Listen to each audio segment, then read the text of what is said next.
Next Nagari విషయానికి వద్దాం. రోజా గారు అక్కడ పోటీ చేస్తారు. ఆమె గెలుపు అవకాశాలు ఎలా ఉన్నాయి? సో ఇక్కడ ఇక నగరి వచ్చేసరికి ఆమె జాతకం మొట్టమొదటిసారిగా నేమాని భాస్కర్ గారు నా చేత రాయించారండి. సుమారు 500 పేజీలు నిశితంగా పిన్ టు పిన్ రాసి వారికి నేను ఎక్స్ప్లెయిన్ చేయడం జరిగింది. నాతో కొంతకాలం మింగిలై ప్రతి విషయానికి ఇలా చేయండి ఇలా చేయండి సూచనలు ఇస్తూ ఉన్నాం. సరే ఎమ్మెల్యే అయిన తర్వాత వారి యాటిట్యూడ్ మార్చుకున్నారు. సో ఇబ్బందులు ఆదుకున్నాం, సుఖాల్లో హ్యాపీగా ఉన్నారు. జబర్దస్త్ ద్వారా ఏదో సంపాదించుకున్నారు. కానీ నియోజకవర్గానికి దూరంగా ఉంటారు. నియోజకవర్గంలో నాకు అసమ్మతి గళం పెరుగుతుంది. చిత్తూరు జిల్లా ప్రధాన నాయకులతో ఈమెకి కొద్దిగా ఇబ్బందికరంగా ఉంటాం. రెండోది ఓవర్ కాన్ఫిడెన్స్. దైవ బలం కూడా ఓవర్ కాన్ఫిడెన్స్ ముందు పనిచేయదు. సో ఈసారి నగరిలో ఆమె ఓటమికే గ్రహస్థితులు బలంగా ఉంటాయి. సో ఈసారి అక్కడ కొద్దిగా ఆమెకు ఎదురుగాలి వీచే అవకాశాలు ఉన్నాయి.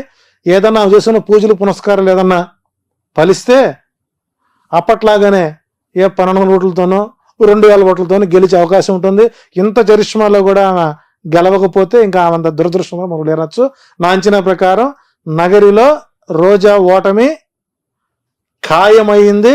ఇక 40 రోజులు టైం ఉంది కాబట్టి దానికి సంబంధించినటువంటి కార్యాచరణ చేసుకుని దైవబలాన్ని పెంచుకుంటూ చేసిన తప్పులకి వాగిన వాగుడికి ఆత్మ పరిశీలన చేసుకుంటే గెలిచే అవకాశాలు ఉంటాయి. లేని పక్షంలో వైసీపీ అకౌంట్లో చిత్తూరు జిల్లాలో ఆ సీటు చేరే అవకాశం ఎక్కువగా ఉంది. రైట్. మరొకరు లోకేష్ వాళ్ళ తండ్రి గురించి చెప్పారు, మామయ్య గురించి చెప్పారు. కుమారుడు లోకేష్ పరిస్థితి ఏంటి మంగళగిరిలో? అంటే ఇక్కడ లోకేష్ గారి జాతక ప్రభావంలో ఒక ప్రధానమైన ప్లానెట్ రాజయోగాన్ని ఇచ్చేటువంటి ప్రధానమైనటువంటి గ్రహస్థితి ఏదైతే ఉందో అది పూర్తి స్థాయిలో 35% మాత్రమే అతను సపోర్ట్ చేస్తుంది. కారణం ఏంటంటే పూర్తి స్థాయిలో ఆ నియోజకవర్గం మీద పట్టు లేకపోవడం. ఓకే, నేను ఉండేది మంగళగిరిలో కాబట్టి మేము లోకల్గా ఉన్నటువంటి అబ్జర్వేషన్ చేస్తుంటాను. గతంలో ఆలరామకృష్ణారెడ్డికి అంత స్వీప్లో కూడా మంగళగిరిలో ఓట్ బ్యాంకు ఆయనకి లేకుండా పోయింది. అతనికి ఏమొచ్చింది సరే పెదవట్లో కూడా దుగ్గిరాల నందివేలు ఆ మండలాలు కొంత పొన్నూరు నుంచి వరకు కొన్ని కలుస్తాయి. వాటిలో నెగ్గుకుని బయటకు వచ్చారు. ఆ తర్వాత గెలిచాడు. ఆ తర్వాత మళ్ళీ మార్చారు, గంజి చిరంజీవికి ఇచ్చారు. గంజి చిరంజీవి టైట్ ఫైట్ జరిగింది. ఇప్పుడు అక్కడ పద్మశాలి ఓట్ బ్యాంక్ కీలకం. సుమారు 1,12,000 ఓట్లు పైన వాళ్ళవి ఉన్నాయి. రెండోది రాజకీయ నేపథ్యం ఉన్నటువంటి కుటుంబం. అటు మురుడు వారి ఎమ్మెల్సీ గారి కోడలు ప్లస్ కాండ్ర కమల యొక్క కూతురు ఎడ్యుకేటెడ్, స్థానికంగా అందుబాటులో ఉంటారు. సో అక్కడ పద్మశాలి దేవాంగ ఓట్లు కీలకం. ఎప్పుడు సిపిఐ సిపిఎం కంచుకోటది. అటువంటి ప్రాంతంలో మేషరాశికి ఈసారి అనుకూల పవనాలు ఉన్నాయి. సో కాబట్టి ఇక్కడ లోకేష్ కూడా విజయం అనేటువంటిది నల్లేరుపై బండి నడకైతే కాదు. ఈసారి కూడా కొంత ప్రతికూల వాతావరణమే అక్కడ ఎక్కువ గోచరిస్తుంది. ఒకవేళ విధి వక్రించి కనుక గెలిస్తే 5,000 ఓట్లు బయటపడతాడు. అది కూడా కష్టమే. రైట్. ఇక పులివెందుల నుంచి పోటీ చేస్తున్న జగన్ గారి గురించి, అఫ్ కోర్స్ ఆయన్ని ఓడించాలని, ఆయనను కూడా రానేయకుండా అడ్డుకోవాలని ప్రయత్నం మామూలుగా కూటమి చేస్తూనే ఉండొచ్చు గాక, అతని గ్రౌండ్ రియాలిటీస్ మీకేమనిపిస్తూ ఉన్నాయి? అంటే గతంలో అసెంబ్లీ ఎన్నికలో 1,00,000 ఓట్ల మెజారిటీతో ఆయన గెలిచిన సందర్భాలు ఉన్నాయి. వ్యతిరేకత అంటే ఇక్కడ పులివెందులో ఉండేటువంటి ఓట్ బ్యాంక్ ఎప్పుడు కూడానండి చాలా దూరపు ఆలోచనతో ఉంటారు తప్ప తాత్కాలికంగా మాటలు తాత్కాలికమైనటువంటి ఒడిదుడులు ఉండే మనుషులు అయితే కాదు. సరే సర్వేలు చాలా మంది ఈసారి కడపలో పులివెందులో జగన్మోహన్ గెలవడు అనేవాళ్ళు ఎక్కువ మంది ఉన్నారు. సో కుటుంబ సభ్యులే ఓడించడానికి సిద్ధంగా ఉన్నారు. కానీ అక్కడ విఘ్నత ఉన్నటువంటి రాజకీయ నాయకులు, ప్రతి ఓటర్ ఒక రాజకీయ నాయకుడు అనండి. కామన్ పీపుల్ దగ్గర మనం మైకి పెడితే వాళ్ళు చెప్పేటువంటి రాజకీయ సూక్తులు మనం పనికిరామండి. అది ఉత్తమ జర్నలిస్టులు మీరు ఎవరంటే పులివెందుల పాపులేషన్ అనండి. సో మెజారిటీ తగ్గిస్తారేమో కానీ ఓటమిని మాత్రం పులివెందుల ప్రజలు అంగీకరించరు. సో అక్కడ విజయం అనేటువంటిది నల్లేరుపై బండి నడకి. సో జగన్కి 90,000 నుంచి 1,00,000 ఓట్ల మెజారిటీతో అక్కడ గెలిచే అవకాశాలు ఎక్కువ ఉంటాయి. ఓకే, అదే కడప పార్లమెంట్ నుంచి షర్మిల ఎంపీగా పోటీ చేస్తానని చెప్పి ప్రకటించారు. డిపాజిట్ వస్తే అదృష్టమే.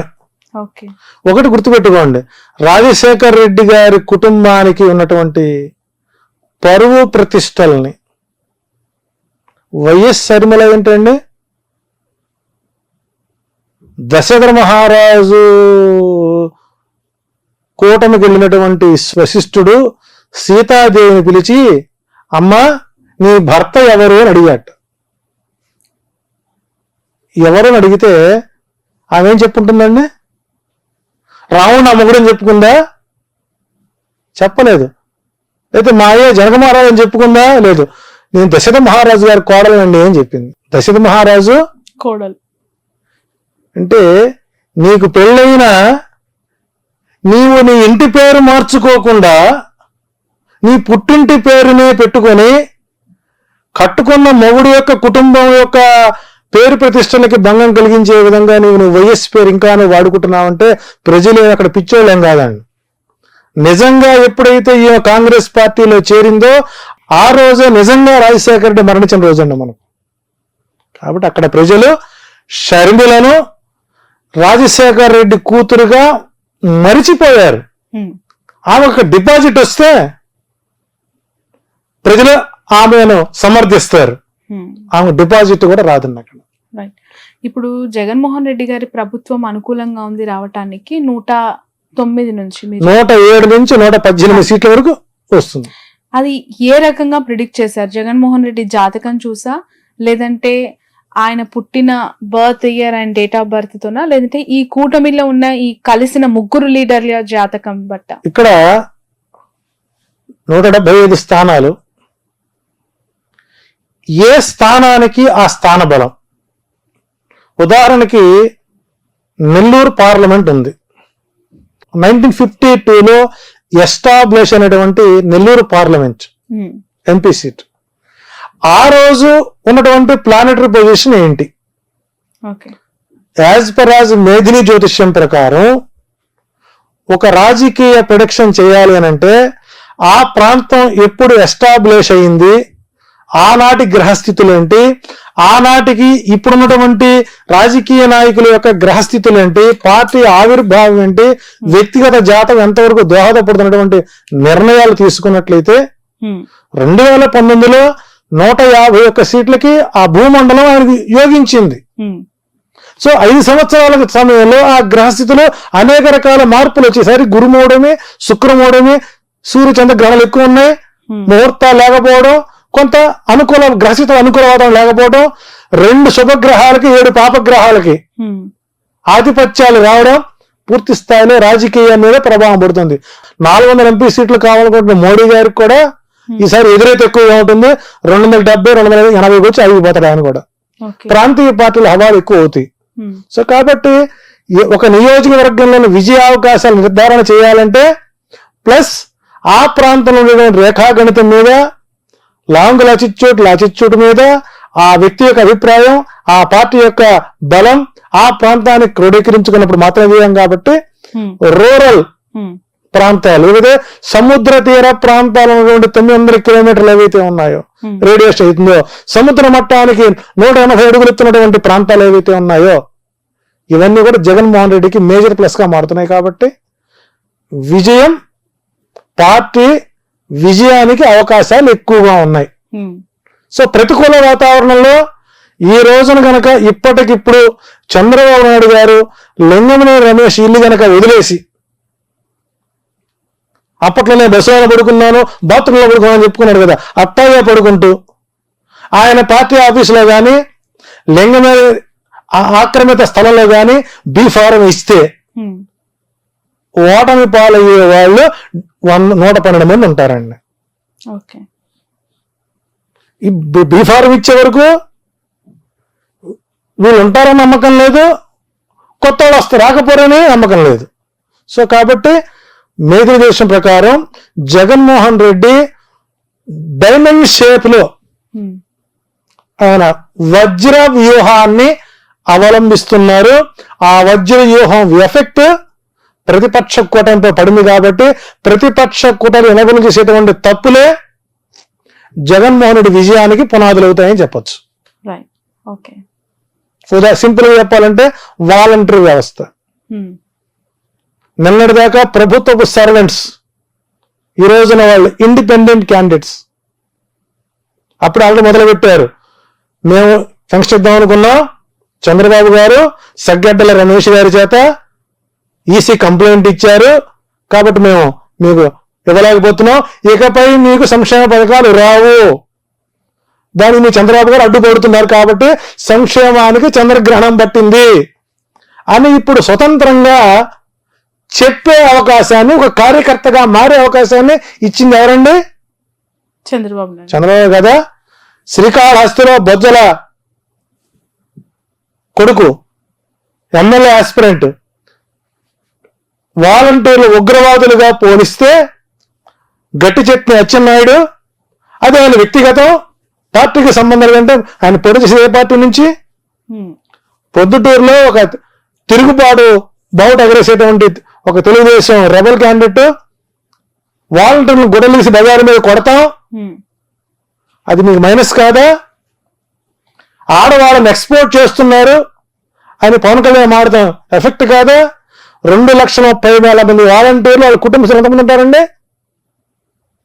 వాళ్ళ బంధుత్వం ఎంతమంది ఉంటారు? ఇవన్నీ ఎఫెక్ట్ కాదా? లారీ డ్రైవర్ ఇస్తే నీకెందుకు, అడుక్కు ఇస్తే నీకెందుకు, టిప్పర్కి ఇస్తే నీకెందుకు?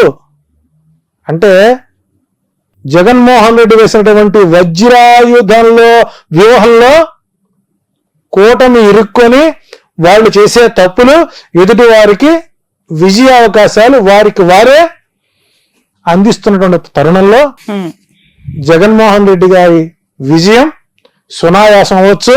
అట్లాగని చెప్పేసి కూటమిలో వ్యతిరేకత వచ్చింది, ఫ్లెక్సీలు ఎగలబెడుతున్నారు, గుడ్డలు ఎగలబెడుతున్నారు, కార్యకర్తలను కొడుతున్నారు కాబట్టి మనం గెలిచాము అని కనుక వైసీపీ కార్యకర్తలు రిలాక్స్ అయితే ప్రమాదం పొంచి ఉంటుంది.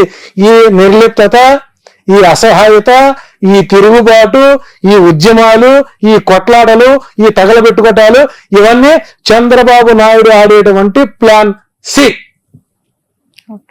ప్లాన్ బి అంటే జనసేనని బీజేపీని ఓడించడం. ప్లాన్ సి అంటే వ్యతిరేకత ఉన్నదని ఒక కవరింగ్ ఇచ్చి కార్యకర్తల్ని మోహరించి వైసీపీ వాళ్ళని రిలాక్స్ చేయడం. కాబట్టి చంద్రబాబు నాయుడు గారు పోల్ మేనేజ్మెంట్ లో దిట్ట అని పవన్ కళ్యాణ్ గారు ఒప్పుకున్నారు. వారికి కావాల్సిన దాష్టికులు కావాలి, నాయకులు కాదు, సలహాలు ఇచ్చేవాళ్ళు కాదు, సూచనలు ఇచ్చేవాళ్ళు కాదు.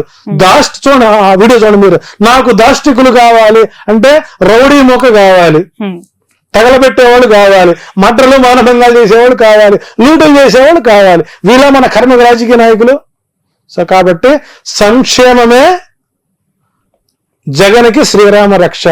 నవరత్నాలే నవగ్రహాలై నవ పాలకులై జగన్మోహన్ రెడ్డికి అనుకూలంగా ఉంటుంది. అందులో శని ఈసారి మంత్రి అయ్యాడు, రాజు ఏం చేయలేడు.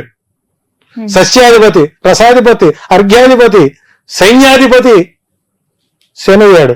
కాబట్టి శని ఎవరికి బలంగా ఉన్నాడంటే జగన్మోహన్ రెడ్డి బలంగా ఉన్నాడు. కర్షకులకు, శ్రామికులకు సపోర్ట్ ఎవరైతే ఏ రాజు అయితే సహకరిస్తాడో ఆ రాజ్యం సుభిక్షంగా ఉంటుంది. అప్పులు పాలైపోయింది. చాలకి చదివి చావండి ఒక్కసారి రాజకీయ నాయకులు. ఏ రాష్ట్రం అయితే ఆర్థికంగా వెనుకంజ చేసి ఉంటుందో ఆ రాజ్యంలో సంక్షేమం అందినట్టుగా లెక్క అని శ్రీకృష్ణదేవరాయల రాజ్యాంగంలోనే ఉంది ఆయన రాజ్యపాలనలో ఉంది, చాణక్యుడు రాశాడు. కాబట్టి వీళ్ళు త్యాగాలకు మారిపోయారు, త్యాగ నిరతులు, పవిత్ర బంధాలు, అక్రమ బంధం ఎంతో చెప్పాలంటే. చంద్రబాబు నాయుడు గారికి, బాలకృష్ణ గారికి, లోకేష్ గారికి, వాళ్ళ తోడలుడికి, వాళ్ళ బామ్మరిదికి 5 సీట్లు, పురంధరేశ్వర గారికి 6 సీట్లు. వీళ్ళకి త్యాగాల మీద అవసరాలు లేవండి. పాపం నాగబాబు ఏం బాగా పనిచేశాడండి. నాగబాబు లైన్లో ఉంటే ఆ రాజమండ్రి హోటల్లో 320 రూము హ్యాపీగా పడుకున్నాడే వచ్చి ఆయనకు సీట్ అవ్వలేదు. రఘురామకృష్ణరాజు గారు తిట్టి తిట్టకుండా పెట్టినట్టు రఘురామకృష్ణరాజు గారికి సీట్ ఇవ్వలేదు. ఏం పాపం చేశారు చెప్పండి. బ్యాంకు లూటీలు చేసిన వాళ్ళకి, ఆర్థిక మోసాలు చేసిన వాళ్ళకి, సెక్స్ కాలు మంది సెక్స్ రాకెట్ వాళ్ళకి, ఇంకా చెప్పాలంటే రైతు ఉద్యమం పేరుతో పెట్టినటువంటి డబ్బుని స్వాధీనం చేసుకుని కాస్త బొజ్జగించి ఆయన కొలికపూడి శ్రీనివాస్ గారికి తరగాలు చేస్తా ఉన్న వాళ్ళకి ఇది కూటమి అండి. ఏ భావజాలం కూటమి. కాబట్టి ఇవన్నీ ప్రజలు గమనిస్తున్నారు. మొట్టమొదట ఎప్పుడైతే ఫంక్షన్లు ఆపారో 1వ తారీఖున, అది దానివల్ల మరికొంత ఓటు బ్యాంకుని వైసీపీ తెచ్చుకుంటోంది. కాబట్టి ఎదుటివాడి చేసే తప్పులు పక్కవాడికి లాభాలు అవుతాయంటంలో ఇదే తార్కాణం. థ్యాంక్ యూ సో మచ్ అండి జీవలన్ గారు, మీ అభిప్రాయాన్ని తెలియజేసినందుకు. ఎందుకంటే మేధిని జ్యోతిషం అనేది చాలా కొత్త, దాని ద్వారా గెలుపోటములు వివరించారు ఇంతవరకు. ఏ నియోజకవర్గంలో ఎవరికి ఏ విధంగా ఉంది, విజయం ఎవరికి దక్కబోతుంది అనేది చూద్దాం. రాబోయే రోజుల్లో ఎన్నికలు అవుతాయి, రిజల్ట్ వస్తుంది. మీరు అన్న జ్యోతిష్యంలో మీరు అనుకున్న అభిప్రాయం నిజమవుతుందా కాదా అనేది కూడా చూస్తాం. Thank you so much for your valuable time. ఇది జీవీఎల్ఎన్ ఆచార్యులు గారితో స్పెషల్ ఇంటర్వ్యూ. ఆయన గత కొన్ని సంవత్సరాలుగా జ్యోతిష్య పరంగా అనేక విషయాలపైన తన అభిప్రాయాన్ని చెప్తూ వస్తున్నారు. రాబోతున్న 2024 ఏపీ ఎన్నికలకి సంబంధించి చాలా క్రూషియల్ సీట్స్, చాలా ఇంపార్టెంట్ కాన్స్టిట్యున్సీస్, పిఠాపురం, కుప్పం, పులివెందుల, మంగళగిరి, హిందూపురం, నగరి, ఇలాంటి నియోజకవర్గాల పైన తన అభిప్రాయాన్ని తెలియజేశారు. అక్కడున్న రియాలిటీస్ అన్ని కూడా ఏ విధంగా ఉంటాయో వివరించారు. సో ఈ జ్యోతిష పరంగా వచ్చిన ఆన్సర్ రేపు రియాలిటీకి ఎంతవరకు దగ్గర అవుతుంది, మ్యాచ్ అవుతుంది అనేది కూడా చూద్దాం. That's all for now. చూస్తూనే ఉండండి క్యూబ్ టీవీ నెట్వర్క్.